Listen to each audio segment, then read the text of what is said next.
भारत में भगवान शिव के 12 ज्योतिर्लिंग ऐसे स्थान है जहां शिव स्वयं ज्योति स्वरूप में प्रकट हुए। कहा जाता है कि इनके दर्शन से पाप क्षय होता है और मनुष्य मोक्षों की ओर बढ़ता है। हर ज्योतिर्लिंग के पीछे एक अलग कथा, एक अलग महिमा और एक अलग आध्यात्मिक संदेश छुपा हुआ है।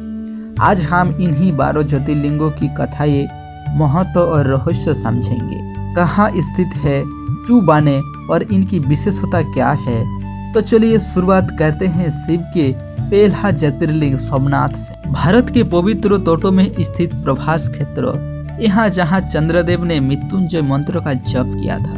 दक्ष प्रजापति की 27 कन्याओं से विवाह करने के बाद भी चंद्रदेव का मन केवल रोहिणी में रम गया। क्रोधित दक्षों का श्राप चंद्रमा पर लगा और क्षय रोग से उनकी कला क्षीण होने लगी। देव ऋषियों के कहने पर चंद्रमा प्रभास पहुंचे और शिव की अनन्य तपस्या की। तब भगवान शिव ने वरदान दिया, कृष्ण पक्ष में कला घटेगी और शुक्ल पक्ष में बढ़ेगी। इसी घटना से सोम और नाथ मिलकर सोमनाथ बना। आज भी समुद्रों की लहरों यहाँ शिव के चरणों से छूकर लड़ती है।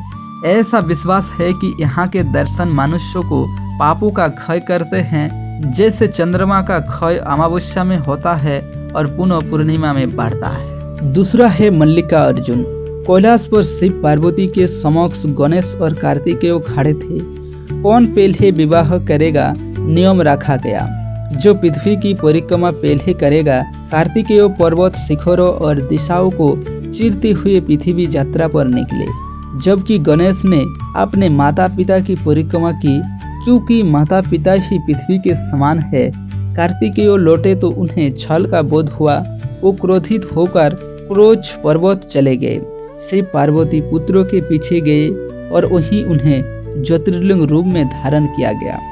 पार्वती मल्लिका और शिव अर्जुन कहलाए। आज भी मल्लिका अर्जुन के दर्शन को गृहस्थ जीवन में शांति, संतान और सौभाग्य का आशीष माना जाता है। तीसरा है महाकाल।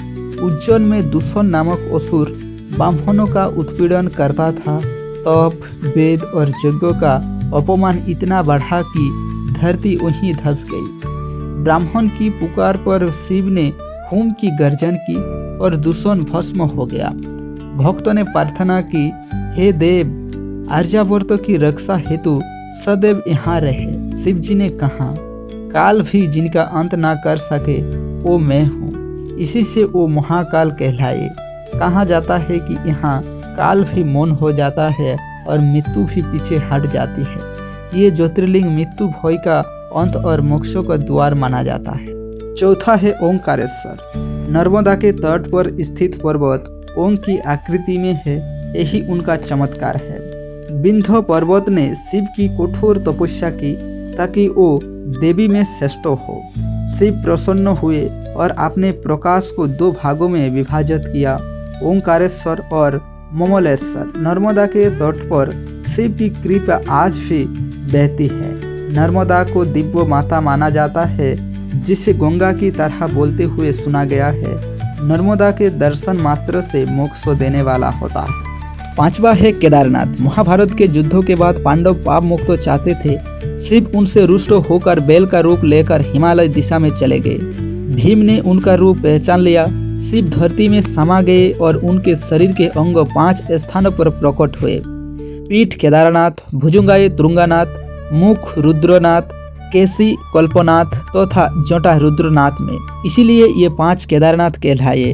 2013 की भयंकर बाढ़ में पूरा क्षेत्र विनाश की ओर बढ़ रहा था, लेकिन भीमशिला एक प्रहरी की तरह आकर मंदिर की रक्षा करती रही।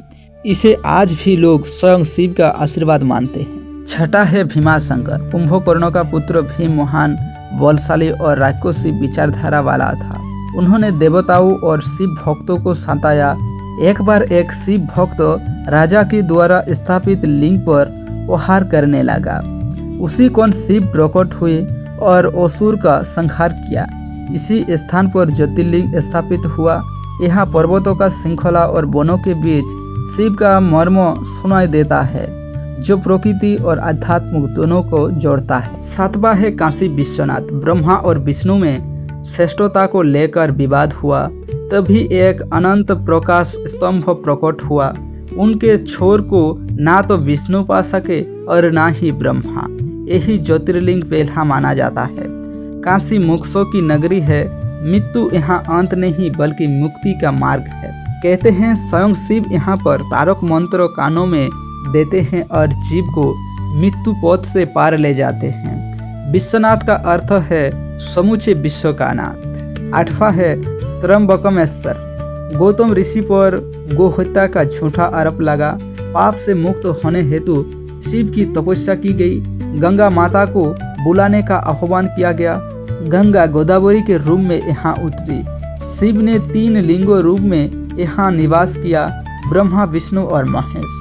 त्र्यंबकमेश्वर का अर्थ यही है 3 नेत्रों वाला, जो त्रिदेव का सार है। 9वां है बुद्धनाथ। रावण शिव को लंका ले जा रहा था ताकि लंका अमर और अभेद्य हो जाए, और शिव ने शर्त रखी लिंग धरती पर ना रखा जाए।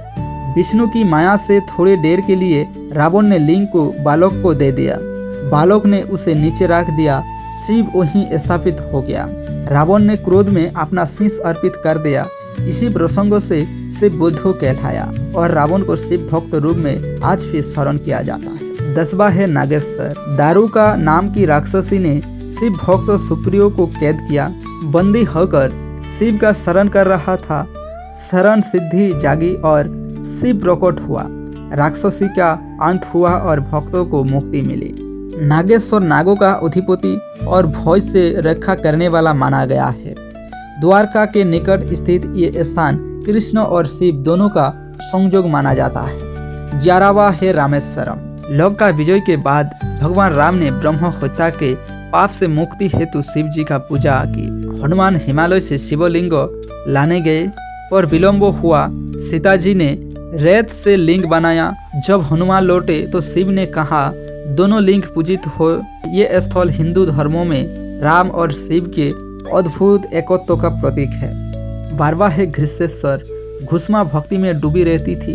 प्रतिदिन 101 शिवलिंग बनाकर जल अर्पित करती थी। ईर्षालु बहन ने उनका पुत्र मारकर सरोवर में फेंक दिया। घुष्मा ने शिव को ना धिक्कारा न संसार को, केवल नमो शिवाय का जप किया।